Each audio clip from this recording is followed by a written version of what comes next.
Royal Lions, and good morning, everyone, and welcome to Around the Diamond, a Tuesday edition here from Florence, Alabama. We're talking UNA softball and UNA baseball today. Grant Wakefield joined alongside Mike Ezekiel and UNA head softball coach Ashley Cozart. Coach, thanks for joining us. Thanks for having me. So let's dive right in. A sweep of Austin Peay this weekend. What are your overall thoughts on the weekend? Yeah, it feels good. We needed to get 3 wins back from the previous weekend, so just super proud of how my girls responded. You know, Austin Peay, a very good team. They have some of the best hitters in the ASUN, so it was a group effort. I was proud of our pitching, defense, hitting, probably the most proud of our hitting and how we came out on fire. So, yeah, great weekend. Yeah, fired on all cylinders, Coach. And let's start with hitting since you kind of highlighted that. And Holly Merritt, that was kind of the center of it. She went 3 for 3 at Ole Miss to really start the week. And then she only missed 2 hits in her whole weekend at Austin Peay, 6 of 8. So she batted over 800 for the weekend, got ASUN Player of the Week. Just talk about her performance. Yeah, super proud of Holly. You know, she's battled some injuries. And, I mean, she was on fire. It seemed like every big moment she stepped up for us and had some huge hits and some home runs in there, some singles. And so she's doing it all. And I'm just super proud of her and her mentality and how she's battled all season. When Holly goes, we go. And that showed this weekend. And, Coach, we'll kind of dive back into the team for just a moment. Myself and Andy Jones mentioned it on Sunday. It was kind of like a get-back weekend for you guys. You mentioned after the tough weekend up in Richmond against EKU. What was kind of the message going to the team coming into this Austin Peay weekend? Yeah, just keep being us. You know, it was so funny after that first game, Given, our center fielder, was like, we're back, you know. And it felt like we were just back to ourselves, you know. And the confidence this team has in the leadership and just that will that we know we can win. We know that we're the better team. And so I love that confidence that they have. And so, again, just getting back to being us. And I was super proud of everything. And even when it got a little dicey at times, we still handled everything well. And so, again, the girls did a great job. Coach, your team was the first team to sweep Austin Peay in a 3-game series in over 2 years since 2024. Hadn't been done in a while. And, you know, you see all the mid-major rankings. We're in both polls now. And I know you don't put a lot of weight into the standings, but at the top right there with almost 2 games lead on EKU and Central Arkansas, just how big is that in building that confidence? Yeah, it just feels great for our program. We've done a lot of firsts this year and with the rankings and being at the top of our division. And so the girls deserve everything they've gotten. You know, we've got to finish strong. You know, we can see it, and we've got 2 weekends left. And so it is really ours for the taking. And so, you know, we don't want to make the moment too big and press too much. But it's really nice to be in this position. And I'm just super proud of our girls. You know, all year long we've just been steady, and I love that for them. And I got to tell Grant, if we remember 2 weeks ago when we had Coach Cozy on, she kind of hinted that there was going to be a surprise at the Tennessee Tech game, and that surprise was Emily Simon, who had missed 40 games dating back to last year, made her appearance, I believe started the game, went 3 innings, and did very well. You kind of eased her back in this weekend into conference play, and she came in to close out the bottom of the 7th in a 5-4 victory, got the save, went 5 innings in that game in Game 2 to get the win there. Talk about Emily Simon and what it's been like having her back in the pitching rotation. Yeah, wow. I mean, anytime you get a pitcher like that back, you know, later in the year, it's unbelievable. You know, it just makes your whole team just feel a certain way. And, you know, you add that extra arm, and she's got that down ball, but she's come in and just been on fire ever since she's come in. I mean, you wouldn't even have known she took that many games off, or, you know, and what she's battled injury-wise. I know that she's in pain, but she continues to push through it. And huge for us this weekend, again, closing out that first game, and she's facing one of the best hitters in the ASUN with 20 home runs at this point, and she gets her to line out to, you know, shortstop, then comes back and does a great job in Game 2. So, again, to have her on the mound is huge for us. I'm really excited to go into the postseason to have her, and a lot of teams haven't seen her. And so, but, again, I really appreciate the job she's done for us and just getting back out there and battling through her injury, and it's huge for us. And let's talk about the pitching staff as a whole. You guys have had a great year, but what's it like really 5 deep in a pitching rotation as well. That not many softball teams can say they have that either. Yeah, it's so nice. And, A-Liv has been kind of our top arm in the past, and I think she's thrown like 40 less innings right now than she has in the past. And that's huge for us to be able to have her, just prepared or going into postseason and not as tired. But, again, we were able to start Riley at Game 3, and she's started a lot of Game 3s for us. Yeah. And, again, been huge. I mean, she's gone 3-4 innings with 1 run or 2 runs and really given us that chance, and that's big. And Katie Simon has done a great job, too, for us all year long. She's been throwing Game 2, and so, we can't, we got to talk about the job she's done. And so, again, you don't know which one it's going to be, but they've all stepped up and been huge for us. The pitching was great. The fielding was great this weekend, and there's a lot we could talk about with the fielding. But I want to go back to the hitting one more time. Let's go back to Game 2.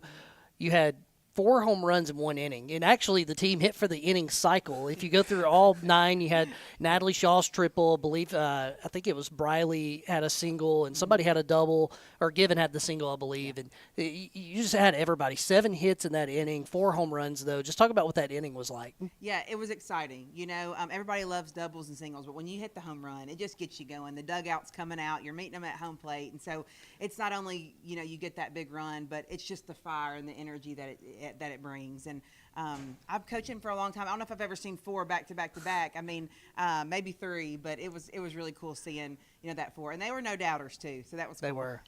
And I'll kind of tell a story real quick. I was walking back from baseball. I did the radio call with baseball on Saturday. I walked back in our production truck, and I can't remember who hit it was the 3rd home run of that inning, and they were like, yeah, that's the 3rd one we've hit in a row. And I was like, oh my gosh. Yeah. So it was kind of it was surprising for me to walk in, but I know it was great for you guys. Yep. Our content team said, "Hey, we're still working on the first home run and missed the other 2, and then EK's home run. Man, that was probably the longest one of all. It hit right off the top of the grandstands. That was a shot. That was fun to see. So let's go back to Saturday as well. You guys moved the game up. Talk about how important that was as we wrapped up Game 2, and then the rain came and really in a tough situation, but how important was it to get both of those in on Saturday? Yeah, it's so important.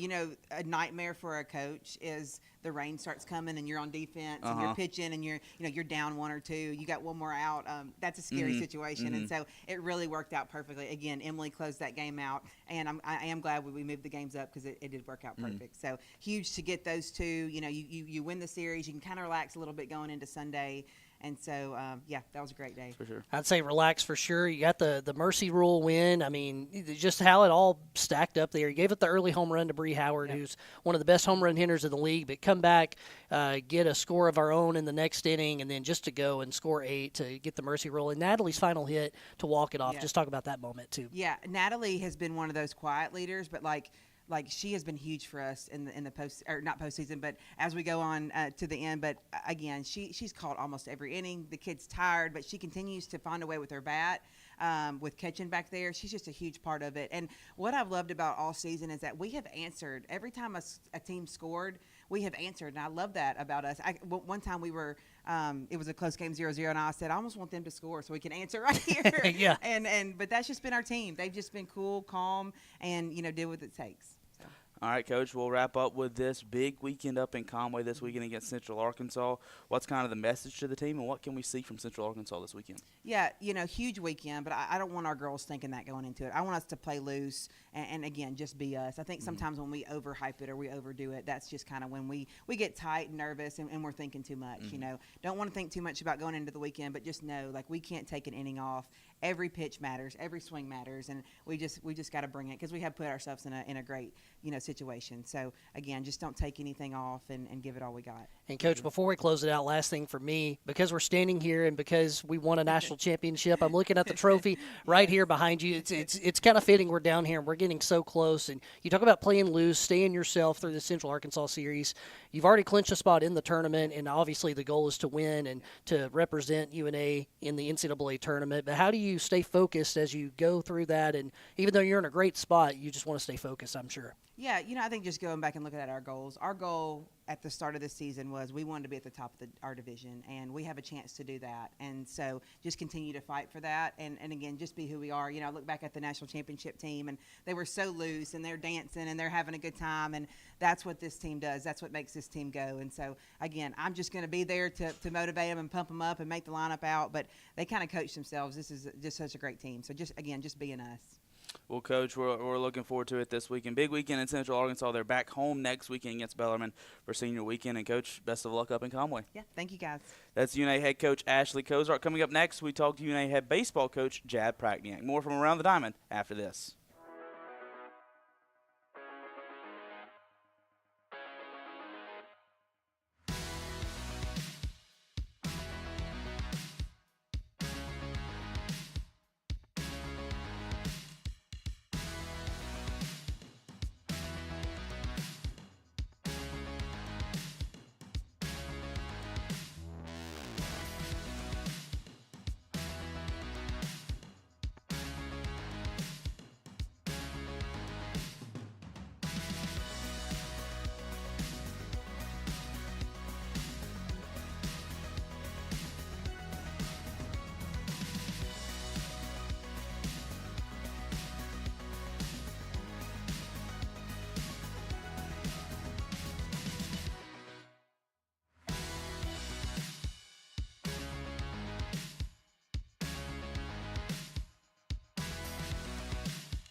We're back home here on Around the Diamond, here in front of the trophy case inside of CBNS Bank Arena. Grant Wakefield joined alongside Mike Ezekiel. Now we're joined by UNA head baseball coach Jad Prachniak. Coach, thanks for joining us. Absolutely. Thanks for having me. So let's take a step back. Let's recap the weekend that we just had. 1-2 versus Lipscomb this weekend. What are kind of your overall thoughts on that one? I thought it was a good summary of ASUN baseball, where I thought Lipscomb played better than we did overall on the weekend. Obviously on Friday we had some chances, had some base runners throughout that game, just couldn't get that next hit to push us through. I thought Saturday we responded well, and Sunday, honestly, I kind of tipped my cap to their pitching, and they had some clutch hitting with 2 outs and 2 strikes. So it's I feel like Lipscomb certainly earned it, and it wasn't our day on Sunday. And even though that wasn't your day, you go back to Tuesday, and sometimes you just have days that are your day. And let's talk about that game because we haven't gotten to talk about that yet, I don't believe. Or did we have the show Wednesday? I guess we did. We kind of mentioned it on Wednesday. Okay, well, I'll mention it again because I didn't get to talk to you about it. That was a good memory. Yeah, Tuesday was a good one. Obviously, the bats came out hot, and I feel like that was one of those contagious offensive days where everybody got going, and you could kind of feel it. Whoever was in the box are going to find a way to get on base or hit a ball hard. So it's sometimes it's nice in baseball if you could drag some of those runs to the weekend, but that's not how it works. So we did a good job on Tuesday, and hopefully we can get back to that form here soon. Well, and one guy that seemed to kind of drag that in was Nash Rippon. I mean, just if you look at his 4-game numbers over Tuesday all the way through the Lipscomb series, I mean, he was hitting over 600, had 8 hits. Just talk about his impact. Yeah, Nash, I think that was a good kind of a good sample of what Nash has done this season. When he stays in the zone and on his pitches, he does damage quickly. And I think Lipscomb even pitched him pretty well, but he really did a good job of, if he got a mistake or something to drive, he did a really good job with it. And, Coach, let's go back to Saturday, the win from the weekend. It started really on the mound. Starter Tripp Patterson goes out, has a great start for you. What was it like seeing them have a great day on Saturday? Sure. Tripp he's been really good for us the last month plus, and I think Saturday was another example of kind of a classic Tripp outing where he threw strikes. He gave up a few hits along the way, but he made them, earn their base runners. And then I thought Luke Davenport in the back end did a really good job of closing that thing out, and that was good. It was an encouraging game overall, especially on the mound. It was a big win for us. Big win indeed. And then let's go back to the offense a little bit. Kind of the unsung hero. You talk about all these guys, but Wes Walker has kind of been in a lot of different positions this year. He's been very versatile, doing whatever you need him to do, and he's been really steady in the lineup. He has. And the path for Wes, the fall for him, he was coming back from an injury. So he was building back up going into the season, and he started the year as one of our catchers and DH'd a little bit. But his at-bats were so good early. We had to find ways to get his bat in the lineup, and we used him in right. And a need showed up at first base, and he did a really good job there, stepping in for us. So I feel like Wes is a baseball player, and you ask him to do something, he'll find a way to get it done. And, Coach, we'll kind of mention like we mentioned with Coach Cozart. don't really focus as much on the standings, but you guys are still sitting in first place after this weekend. What's kind of the message to the team going forward with still 4 weeks left of ASUN play? Sure. The standings speak for themselves of how competitive it is. So we're up top. You got 3 teams at 10-8. You got another at 9-9. So it's we are at the top, but we will have to earn staying at the top. So we're not going to back our way into first place. Basically, the math for us is we have to win weekend series, and if we stay on that, we should be ahead of schedule. And that usually is the focus, but it's when you're up top, ideally you can stay there, but we're not going to accidentally finish in first at this point. You know what I mean? We're going to have to earn it and play a full 10 weekends. Yeah, and kind of a log jam there with those 5 teams. But the one that's under that, EKU, that's who you see this weekend, and they are a lot better than their record indicates. That's a really good summary of EKU. So it's when we played them earlier, again, we had some success against them, but I felt like every game was tough and challenged, and we had big spots that we came through. But I know to win this weekend on the road, we're going to have to play really well up there.